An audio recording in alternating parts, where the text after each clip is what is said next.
Hello दोस्तों, good morning. स्वागत है आप लोगों का एमर्स अड्डा पे। चित्रकला के मूलाधार के टॉपिक को हम पढ़ रहे थे। उसी श्रृंखला में आज का हमारा टॉपिक है संयोजन के सिद्धांत। तो चलिए शुरू करते हैं। सबसे पहले क्या हम संयोजन का परिचय के बारे में देखते हैं। तो संयोजन होता क्या है? संयोजन चित्रकला में दो या उससे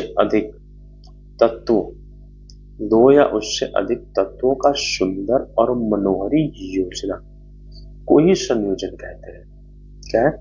जब दो या उससे अधिक तत्व एक साथ मिलकर एक सुंदर और मनमोहक योजना का निर्माण करते हैं तो उसे संयोजन कहते हैं।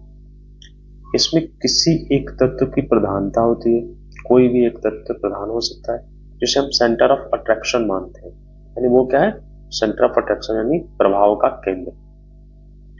फिर चित्राकृति के निर्बाध रस ग्रहण में यह आकर्षण का केंद्र वाला भाग विशेष महत्व रखता है। यानी कि क्या है? ये कुछ स्पेशल इसकी छवि होती है। तो बिना इसके चित्र में बिखराव या भटकाव आ जाने की पर्याप्त संभावना होती है। अगर सेंटर ऑफ अट्रैक्शन ना हो तो ऐसा लगता है कि जो भी आकृतियां हैं वो अपने अपने अलग अलग भावों को प्रकट करती हैं। बट सेंटर ऑफ अट्रैक्शन को देखते ही, यानी कि जो आकर्षण का केंद्र है उसी के देख के उसी के साथ सभी आकृतियां जो है उसकी जो सहायक आकृतियां हैं वो एक साथ जुड़ी होती है और संयोजन का एक बहुत ही अच्छा स्वरूप प्रदान करती है। चित्र संयोजन में चित्र के तत्व जैसे रेखा, तान, आकृति आदि सुनियोजित करके कलाकार सशक्त अभिव्यक्ति का सृजन करता है। या जो भी कला के क्या क्या तत्व हैं चित्रकला के, तो रंग, रेखा, रूप और तान, पोत, अलंकार, अंतराल, इन सभी को आपस में एक फिक्स रूप से यानी फिर आपस का जो संयोजन वो है उसी को ही संयोजन कहते हैं। आपस का जो योजना है वही संयोजन होता है। तो संतुलन तथा आकर्षण से संबंधित संयोजन के इन सिद्धांतों को निम्न प्रकार प्रस्तुत किया है। क्या है? वो 6 प्रकार के हैं। कौन कौन सा? सहयोग, सामंजस्य, संतुलन, प्रभाविता, प्रवाह और प्रमाण। ये 6 क्या है? 6 तत्व अलग थे, 6 षडांग अलग है और संयोजन भी 6 भागों में विभाजित है। यानी हमने कला के तत्व यानी एलिमेंट्स देखे 6 थे, लिम्स कितने थे? वो भी 6 और कंपोजिशन ये भी 6। यानी हमें कला के तत्व 6, कला के षडांग और संयोजन के सिद्धांत ये भी 6 भागों में विभाजित। अब हमारा क्या है? पहला सहयोग। सहयोग कहते किसे? सहयोग चित्र के विभिन्न तत्वों को एक सूत्र में बांधना ही सहयोग है। यानी जो अलग अलग तत्व है उनको एक साथ बांधना। जो चित्र के विभिन्न तत्वों की एक रूपता, समानता या एक प्रकार के सभी तत्वों को एक सूत्र में बांधता है। सहयोग का मुख्य कार्य कला के तत्वों में होने वाले बिखराव को रोकना, जिससे चित्र मूलभूत एक अनुभूति हो। यानी कि अलग अलग की जगह एक सा लगे। इसकी परिभाषा क्या है? कला के तत्वों को एक सूत्र में बांधना ही सहयोग है। यानी कला के जो अलग अलग तत्व हैं जैसे रूप है, रेखा है, रंग है, सबको एक साथ बांधना ही क्या है? सहयोग। अब इसका पर्पज क्या है? यानी कि क्यों ये जरूरी है कला में? क्या कला में? तो सहयोग का मुख्य उद्देश्य चित्र में आकर्षण के बिखराव को रोकना।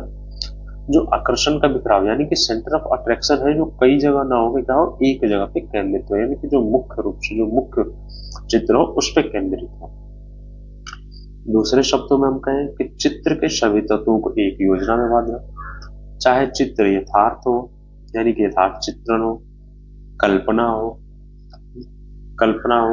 कलाकार सदैव यह प्रयास करता है कि उसके चित्र में प्रयुक्त सभी तत्व एक दूसरे से मेल खाते हुए प्रतीत हो। क्या हो? एक साथ मेल खाते हुए प्रतीत हो। अब सहयोग द्वारा विषय की अभिव्यक्ति को अधिक प्रभावशाली बनाया जा सकता है। जिस विषय पे हमने चित्रण किया है उसकी अभिव्यक्ति को और अधिक प्रभावशाली कैसे सहयोग के द्वारा बनाया जा सकता है। चित्र में कई रूपों का सृजन किया जाता है। जो भी एक फिगर बना, एक चित्र बनाया गया, जैसे लैंडस्केप, उसमें कई रूप बनाए गए, पहाड़ बनाया गया, पौधे बनाए गए, नदी बनाया गया, नाला, घर एक बनाया गया, रास्ते, ये क्या है, अलग अलग एक रूप है और इनका क्या है, एक आपस का फिर मुख्य रूप से मुख्य रूप, जैसे हम मुख्य रूप किसको मानते हैं, एक घर को, और अन्य रूप सहयोग प्रदान करते हुए प्रतीक हो। तो उस घर के जो आसपास है, जैसे पेड़, रास्ते, पर्वत, नदी, ये क्या है, उसको एक सहयोग प्रदान करते हुए प्रतीत होते हैं। कलाकृति के पूर्ण होने पर सहयोग स्पष्ट रूप से दिखाई पड़ता है। यह एक कलाकृति की सफलता और असफलता का परिचय है। ये क्या है, ये जो सहयोग है, ये क्या है, एक कला, कोई भी कला है, कोई भी जो आर्ट बनाया गया उसमें एक वो सफल है या असफल है, इसका क्या है, परिचय है। यानी कि जब उसमें सारे तत्वों का संयोग होगा तभी वो इसे सफल माना जाएगा। दृश्य कलाओं में विषय वस्तु चाहे जो भी हो और कलाकार द्वारा प्रयुक्त किए गए सभी तत्व आपस में गुथे हो, एक दूसरे का सहयोग करते हुए चित्रफलक पर प्रतीत हो, तभी दर्शक तक अपने भावों को प्रेषित कर पाएगा। इसलिए दृश्य कला में सहयोग का होना आवश्यक है। दृश्य कला में क्या है, सहयोग का होना अति आवश्यक है। अब सहयोग एवं दृश्य रूप एकता, यानी कि सहयोग और दृश्य रूप एकता क्या होता है, इन दोनों में क्या संबंध है।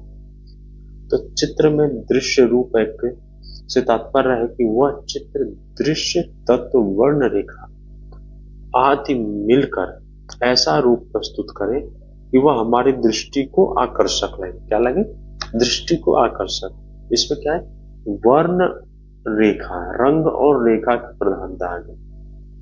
फिर कलाकार अपने माध्यम के आधारों या तत्वों का, संगीत स्वरों का, नर्तक देह भंगिमा का, यानी कि अलग अलग रूप से अलग अलग जो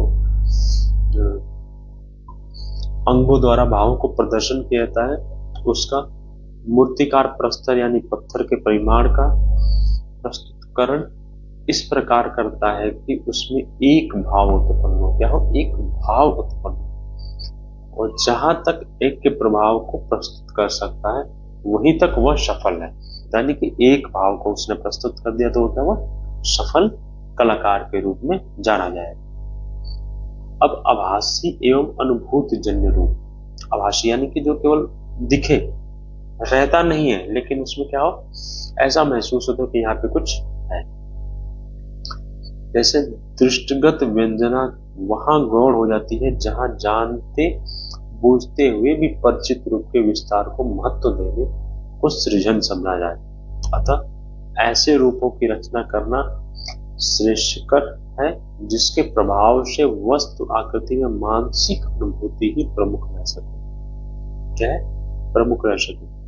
इस प्रकार के रूप को अनुभूत रूप कहा जाता है। क्या है, यानी कि वो मानसिक रूप से हमें ऐसा दिख रहा है कि कुछ रूप है, लेकिन एक्चुअल में उसे बनाया नहीं गया, तो क्या, अनुभूत। फिर सापेक्ष सहयोग।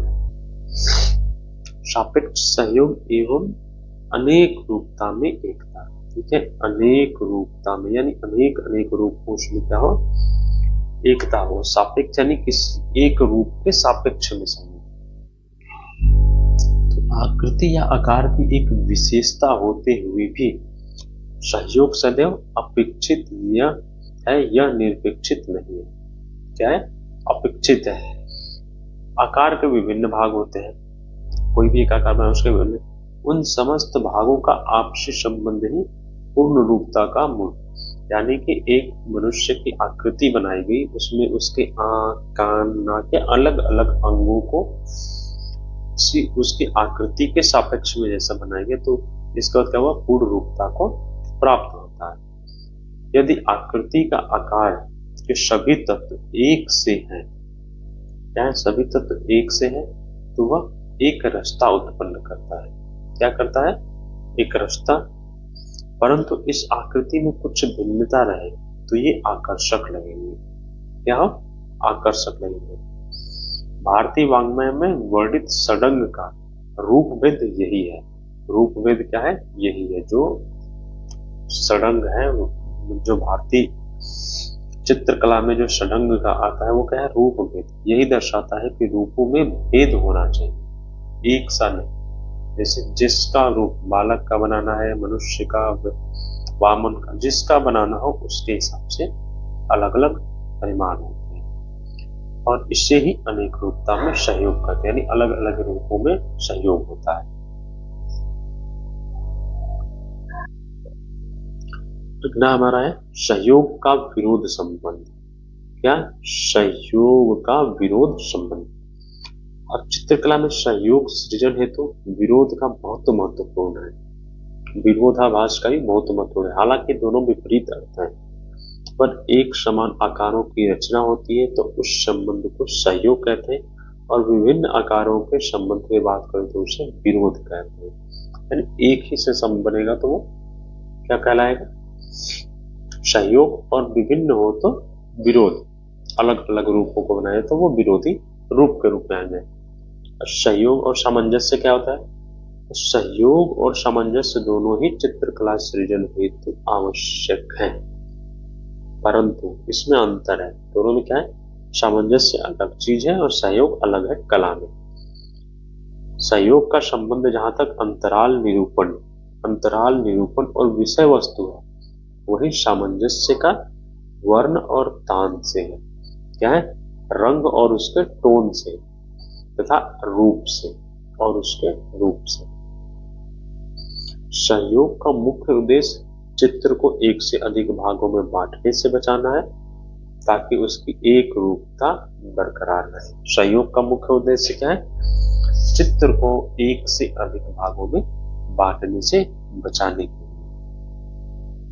सहयोग के प्रकार रेखा सहयोग यानी रेखा द्वारा, तो संपूर्ण चित्र में रेखाओं की मोटाई, दिशाएं और अंकन पद्धति सूत्रबद्धता होनी चाहिए। क्या है? एक सी, ऐसा नहीं कि यहाँ से बहुत मोटी ले गए और एकदम अचानक से एकदम ऐसे पतली रेखा खींच, नहीं। क्या हो? एक फ्लो में ऐसे पतली हो तो एक हल्के हल्के ऐसे फ्लो में पतली। फिर तार, टोन, प्रकाश और अंधकार का परस्पर संबंध है, यानी कि यहां से अगर कोई भी अंधकार, यहाँ पे अंधेरा है, यहाँ पे प्रकाश, तो जब ये प्रकाश की तरफ जाएंगे तो धीरे धीरे क्या होगा? लाइट होगा। अचानक से लाइट नहीं होगा कि यहाँ तक पूरा अंधेरा है, यहाँ तक पूरा लाइट, नहीं। धीरे धीरे लाइट की तरफ जाएंगे तो उन दोनों को भी परस्पर संबंध था, उसके द्वारा वस्तुओं को एक ही पैटर्न पे डाला होना चाहिए। ये तान का साथ सहयोग का संबंध है। आकृतियों का आकारों में विविधता, सुरुचिपूर्ण रूपों का संयोग, मुख्य आकृति और अन्य आकृतियों की विपरीतता और संगति को उचित व्यवस्था से उत्पन्न होती है। यानी कि मुख्य रूप से जो आकृति है और जो सहायक आकृतियां हैं, दोनों पे एक ऐसा सुरुचिपूर्ण संयोग होना चाहिए ताकि अलग अलग न करके एक भाव को प्रकट करें। बोध के साथ सहयोग, तो वस्तुओं के स्वभाव को प्रदर्शित करने की और उनकी बनावट विपरीतता में विविधता होनी चाहिए। यानी कि जिस तरह की कलाकृति बनानी है उसके अनुसार बोध का चुनाव करना चाहिए। अंतराल में भी बहुत होता है। अंतराल में सहयोग के प्रति सहायक और सक्रिय अंतराल को, जैसे कोई भी चित्रपट हो गया तो इसमें उसको विभाजन ऐसा हो, या फिर चित्राकृतियों के ऐसे, जैसे कोई बड़ी बनानी हो तो इस हिसाब से ऐसी बने कि उसमें क्या एक सहयोग का, दोनों ऐसे रहे कि एक भाव को प्रदर्शित। कुल मिला के सबसे वो चीज है कि एक भाव को प्रदर्शित, पूरी चित्राकृति को एक भाव में पिरोना। यही क्या है? संयोजन। जो संयोजन का सिद्धांत कंपोजिशन का पढ़ रहे हैं उसमें पूरा का पूरा यही इसका निचोड़ है कि किसी भी तरह सभी तत्वों को मिला के एक कर दे। अगला हमारा है सामंजस्य। सामंजस्य का तात्पर्य है समन्वय या तालमेल। क्या है, समन्वय या तालमेल। अब सादृश्य, सुसंगति, समता, सुमेल, मैत्री, सामान्य, सुसंगति, समानता, सुस्वरता, एकता आदि ही इसका क्या है अर्थ है। आदि के अर्थ में इस संदर्भ में लिया है। ये क्या है, सभी सामंजस्य को ही दर्शाते हैं। सामंजस्य की परिभाषा क्या है? सामंजस्य चित्रकला सृजन का वह सिद्धांत है जिसके अनुसार चित्रण के सभी तत्व जैसे रेखा, रूप, रंग, तान, पोत एक दूसरे से मेल खाते हुए प्रतीत होते हैं। क्या है? मेल खाते हुए। ये दो प्रकार का होता है, एक तो है आंतरिक सामंजस्य और बाह्य सामंजस्य। आंतरिक सामंजस्य यह सामंजस्य कि एक ही भाव अथवा विचार से संबंधित वस्तुओं अथवा आकृतियों के चित्रण से आंतरिक सामंजस्य उत्पन्न होता है। क्या है? आंतरिक सामंजस्य। और बाहरी सामंजस्य, चित्र का बाहरी सामंजस्य चित्र रचना के तत्वों पर निर्भर करता है, न कि वस्तुओं पर। अब दोनों में देखिए, आंतरिक क्या है, जो चित्र में भाव और विचार के वस्तुओं से, और इसमें क्या है, चित्र रचना के तत्वों पर, न कि उसकी वस्तुओं पर। सामंजस्य के भी प्रकार है अलग अलग, जैसे रेखा सामंजस्य, चित्र में रेखाओं द्वारा सामंजस्य, रेखाओं का गुण खींचने की दिशा परिप्रेक्ष्य के प्रभाव पर निर्भर करता है। रूप में सेम रूप की तरह, जैसे व्यवस्था उत्पन्न करने हेतु आकृतियों का सामंजस्य सहायक आकृतियों द्वारा मुख्य आकृति को और प्रभावशाली दिखाया जाता है। जैसे वर्णासन राजकुमारी का हम ले लें अजंता की, तो उसमें क्या होता है, मुख्य आकृति है वर्णासन राजकुमारी, लेकिन जो उसके आसपास जो दासियां हैं उनसे यह प्रतीत होता है कि यह राजकुमारी क्या है, वर्णासन। ना कि बस चित्र देखने से नहीं, लेकिन उनके जो भाव है, जो सहायक आकृतियां, इसके जो सेंटर ऑफ अट्रैक्शन है उसको प्रदर्शित, इसके भाव को प्रदर्शित कर रही है। पोत सामंजस्य।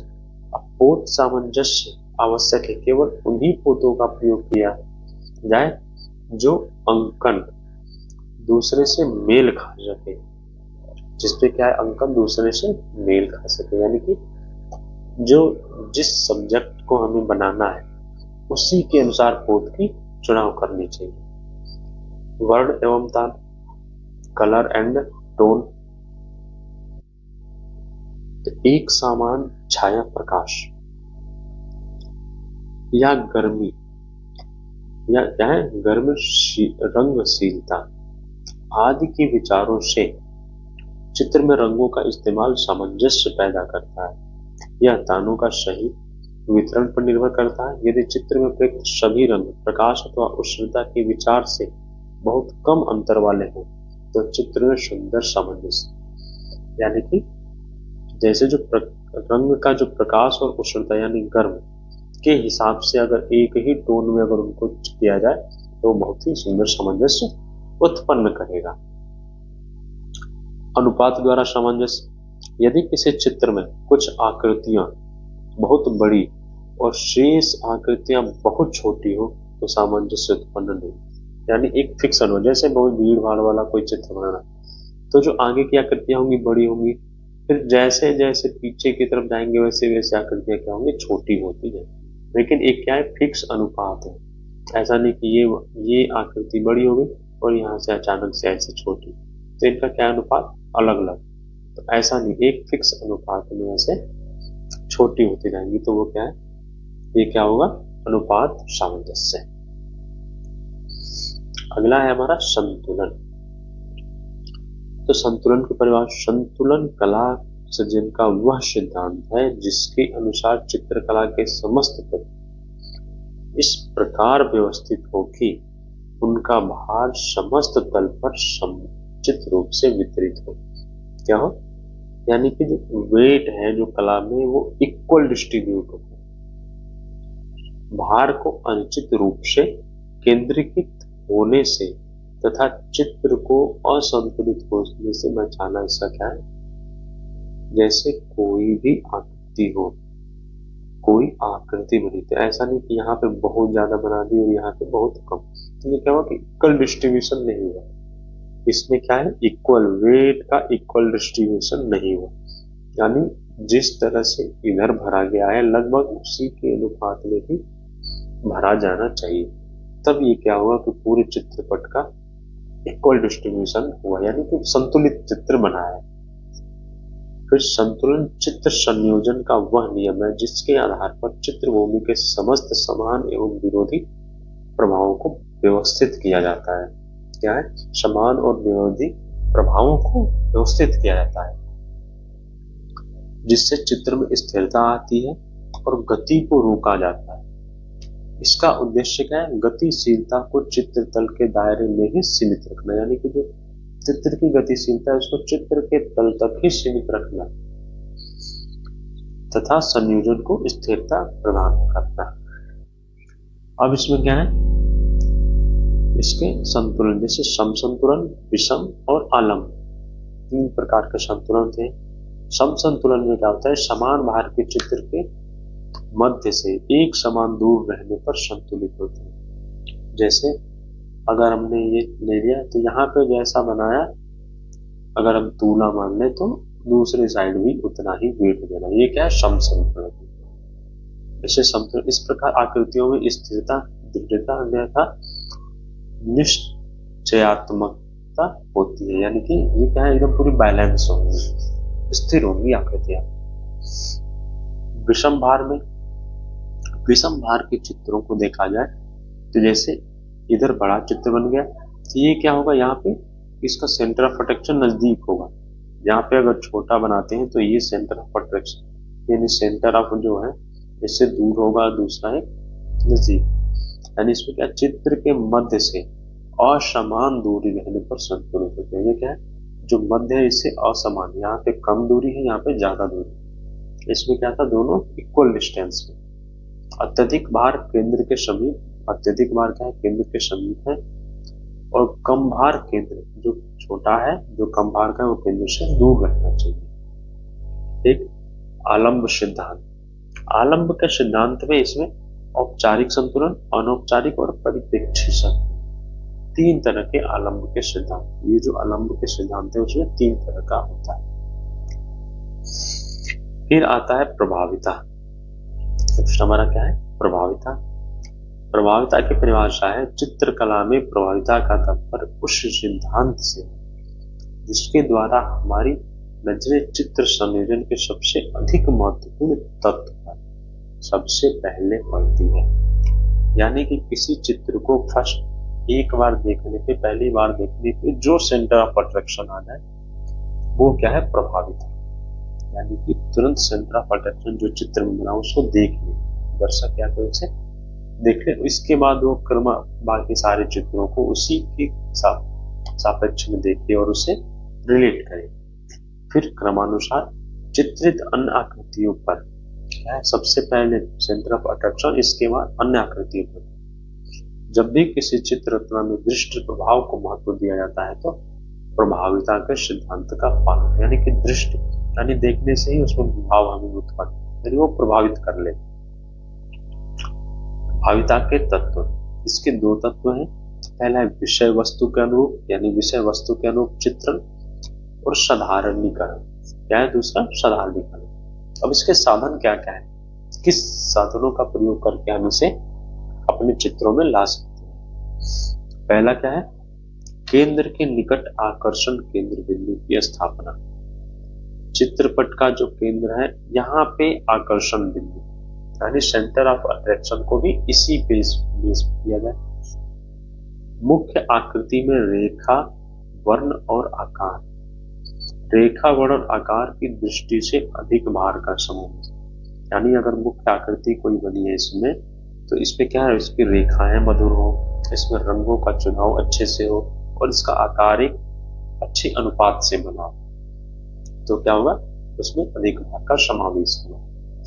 फिर गौड़ आकृतियों का पृथक समूहीकरण, यानी जो प्रमुख या गौड़ यानी कि भारी आकृतियां उनका अलग और हल्की और उनको अलग, यानी दोनों के अलग अलग समूह को बनाना। फिर मुख्य आकृति के पीछे पर्याप्त रिक्त पृष्ठभूमि का प्रावधान, जो मुख्य हो उसके पीछे क्या हो? पर्याप्त पृष्ठभूमि का प्रावधान किया जाए। अन्य आकृतियों की तुलना में मुख्य आकृति को अधिक विवरणात्मक सुसज्जित अंकित करना।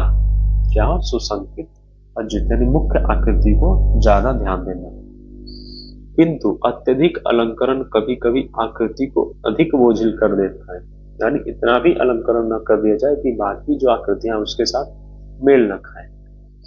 अतः साज सज्जा का प्रयोग बहुत सोच समझ कर करना चाहिए। जो साज सज्जा का प्रयोग उसे बहुत ही हिसाब से यानी संयोजित करके करना चाहिए।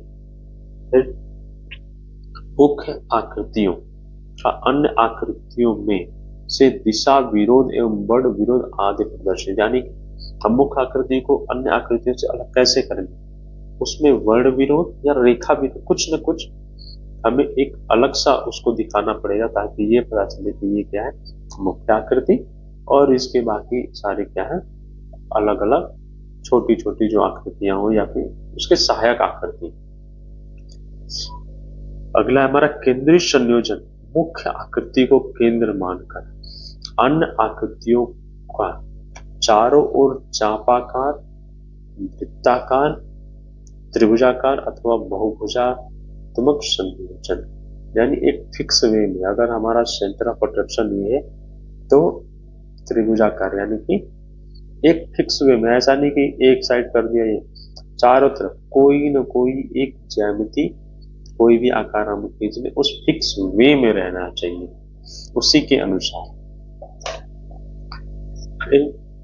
मुख्य आकृति के अनुरूप रेखाएं, गति, वर्ण योजना। रेखाओं को मुख्य आकृति के अनुरूप उनके गति और वर्ण रंग का योजना आदि को अपेक्षाकृत सीमित मात्रा में अव्यय आकृतियों में पुनरावृत्ति, यानी इसमें जो सेंटर ऑफ अट्रैक्शन की आकृति में जैसा किया गया है, सेम वैसा ही न करके जो उसकी सहायक आकृतियां उसमें कुछ अलग से करना चाहिए, ताकि क्या हो, इससे इनकी भिन्नता दिखे। अगला है हमारा प्रभाव। प्रभाव किसे कहते हैं? प्रवाह से तात्पर्य चित्रभूमि पर दृष्टि की स्वतंत्र बाधा रहे एवं मधुर विचरण, यानी कि चित्रपट पे देखते ही जैसे हमने सेंटर ऑफ अट्रैक्शन को देखा, इसके बाद ऐसा ना हो कि इसी पे हमारा ध्यान केंद्रित, इसके बाद सारे चित्रों को निर्बाध, यानी कि पूरे जो सहायक आकृतियां हो या कुछ भी, उनको पूरे एक फ्लो में देख ले आदमी और उसको भाव को समझ ले। अथवा गति होता है, और संयोजन में गति का अर्थ है कला तत्वों में चित्र का ऐसा विन्यास क्रम प्रस्तुत करना जो नेत्र दृष्टि को चित्र में सहज गति से प्रवेश करा के जिधर चाहे उधर घुमा दे। यानी कि सेंटर ऑफ अट्रैक्शन से हम चाहते हैं कि इधर से आदमी देखना, तो सेंटर ऑफ अट्रैक्शन से हम ऐसा फ्लो बनाएंगे, ऐसी आकृतियों का निर्माण करेंगे कि यहां से इधर को फ्लो करके ऐसे पूरा आदमी देख ले और उसे समझ ले। गति मंद, सरस, तीव्र, क्रमिक जैसा बनाना चाहे, क्रमिक या किसी प्रकार की हो सकती है। यह गति या प्रवाह सोच समझकर चित्र में उपस्थित करना चाहिए, ताकि कलाकृतियां एक रसता से ग्रस्त हो। इसमें क्या हो, एक रस, केवल सेंटर ऑफ अट्रैक्शन से ही केवल ना निकले, बाकी जो सहायक आकृतियां हैं उनसे ही उसका भाव उत्पन्न हो। अच्छा, लय है, उसे अंग्रेजी में रिदम शब्द का प्रयोग रहता है, रिदम कहते हैं, जिसकी उत्पत्ति प्राचीन ग्रीक शब्द रेन से हुई। किससे? रेन से हुई, जिसका अर्थ है प्रवाह। जिसका अर्थ क्या होता है? प्रवाह। ये आ सकता है, इसको मार्क कर लेना आप लोग। प्राचीन ग्रीक शब्द रेन से हुई। गति के प्रकार क्या क्या है? चित्रकला में 3 प्रकार की गति ला सकते हैं, ये जिसमें सरल, कोड़ी और लहरदार। सरल रेखा एक बिंदु से दूसरे तक जाती है। कोण टूटी रेखा के अनुरूप हो, और सर्पाकार तथा कुंडली लहरदार। कोड़ी क्या है? जैसे ऐसे ऐसे कुछ भी ऐसे बनती है। सरल रेखा सीधी हो गई, और सर्पाकार या कुंडली यानी कि ये बन गई, या फिर ऐसे कुंडलाकृति, या फिर स्पाइरल्स के रूप में भी। ये क्या होती है? लहरदार रेखा। नेक्स्ट है हमारा प्रमाण।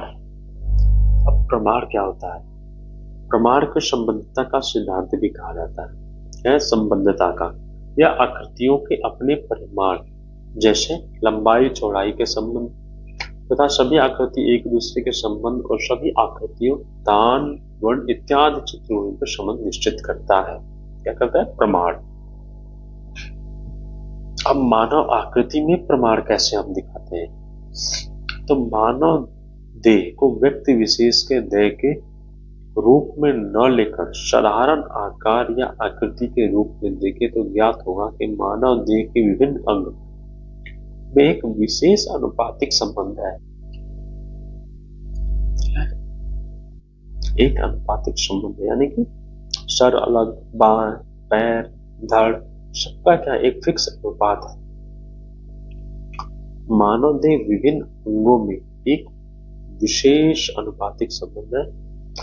इसके लिए एक सिर को इकाई माना जाता है। जैसे सिर का क्या है? सिर के ऊपर, सिर से ठोड़ी तक, सिर से और ठोड़ी, यानी कि कोई अगर ऐसे मानव आकृति बना दी जाए,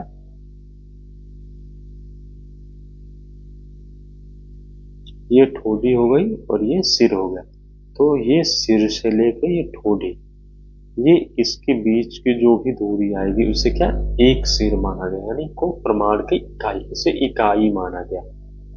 ठीक। अब भारतीय शिल्प शास्त्रों में इस प्रमाण को ताल प्रमाण, कार्य प्रमाण अथवा मानवोत्पत्ति के नाम से जाना जाता है। क्या है? भारतीय शिल्प। ठीक। अब इसको माइकल एंजेलो, जो कि बहुत प्रसिद्ध मूर्तिकार है, इन्हें मानव देह को 8 भागों में विभाजित करके प्रमाण निश्चित किया और इसकी इकाई सिर है। इन्होंने क्या, मानव को 8 भागों में 8 सिर, क्या है, माइकल एंजेलो के अनुसार, माइकल एंजेलो की जो मूर्तियां प्राप्त हुई उसमें क्या है, जो मानव की आकृति है वो 8 सिर, यानी कि जो सिर का भाग इन्होंने बनाया है उसको एक इकाई मान के उसके 8 भागों में मानव के पूरे शरीर को, यानी नीचे का पूरा 7 सिर और एक सिर, यानी पूरा 8 भी रखा है।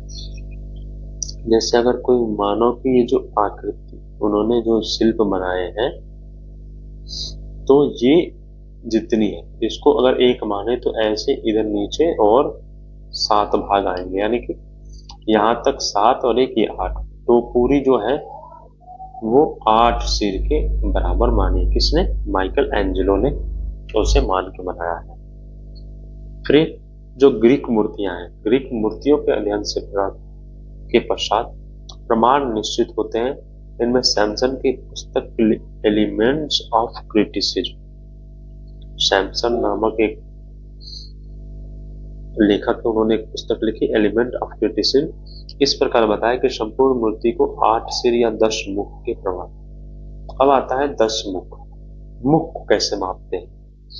मुख का क्या है, जैसे ये बन गया हमारा, तो ये यहां से बालों को बना दिया हमने, तो ये जहां से, यानी कि ललाट का ऊपर भाग और ये थोड़ी, इसको क्या एक मुख, यानी कि एक मुख माना, या ठोड़ी से ललाट, यानी बालों के ऊपर का जो जहां से सर कहता है उसके ऊपर ना मारना। और सिर में क्या है, पूरी की पूरी यहां तक की ऊंचाई को मान लेना। ये क्या है? सिर और ये मुख। रोमन जो वास्तुशास्त्री विद्रुवियस के अनुसार मुख समस्त शरीर का 10वां भाग होता है, यानी जो मुख है वो कितना भाग, सिर कितना हुआ, 8वां भाग माना गया और मुख 10वां, यानी कि 1/10 और सिर 1/, पूरे शरीर का 1/8 और 1/10। और भारतीय शिल्प शास्त्रियों ने मानव शरीर को उसके चरित्र गुण के अनुसार 10 ताल, यानी एक ताल में क्या हुआ, 12 अंगुल का विस्तार होता है तथा एक मुख के प्रमाण के बराबर होता है। एक मुख के प्रमाण के, यानी एक ताल जो है वो कितना, एक मुख। जो भारतीय शिल्प शास्त्री है वो एक ताल को एक मुख के बराबर तो हमने यहाँ पे देखा कि रोमन शास्त्रियों ने भी क्या किया है, शरीर का जो एक मुख है उसे 1/10, और हमारा जो भारतीय शिल्प है उसमें भी क्या है, 10 ताल के जो मानव आकृतियां उसको 10 ताल माना है। फिर प्रमाण तथा चित्रभूमि का विभाजन। अब चित्रभूमि को 2 या 3 अथवा अधिक भागों में विभाजित करने की समस्या भी प्रमाण से ही संबंधित है, यानी कि जिस हिसाब से हम मूर्ति बनाएंगे उसी हिसाब से उसका विभाजन भी करेंगे। इसमें स्वर्णिम सिद्धांत बहुत ही फेमस है। इसके अनुसार तो आकृति को ठीक मध्य में न रखकर दाएं बाएं और ऊपर नीचे रखते हैं, एकदम मध्य में न रखें, और रिक्त स्थान का अनुपात क्या है, 2/3 रखना। जैसे ये चित्रभूमि हो गई, पृष्ठभूमि, इसको 2/3 यानी इधर 2 3, या फिर ऐसे करें तो ये 2 और 3 बांटना। और इसके अलावा 2/3, 3 5 का, 5 8 का, 8 13 का और 13 21, ये क्या है, स्वर्णिम विभाजन के सिद्धांत के अनुसार चित्रतल को बांटने की प्रक्रिया, यानी कि 2 3 में बांटे, 3 5 में, 5 8 में, 8 13 में या 13 21 में बांट सकते हैं। तो इस तरह हमारा संयोजन का सिद्धांत समाप्त हुआ। वीडियो अच्छा लगे तो इसे लाइक करें, चैनल को सब्सक्राइब करें तथा ज्यादा से ज्यादा अपने दोस्तों तक शेयर करके इसे बढ़ाएं। धन्यवाद।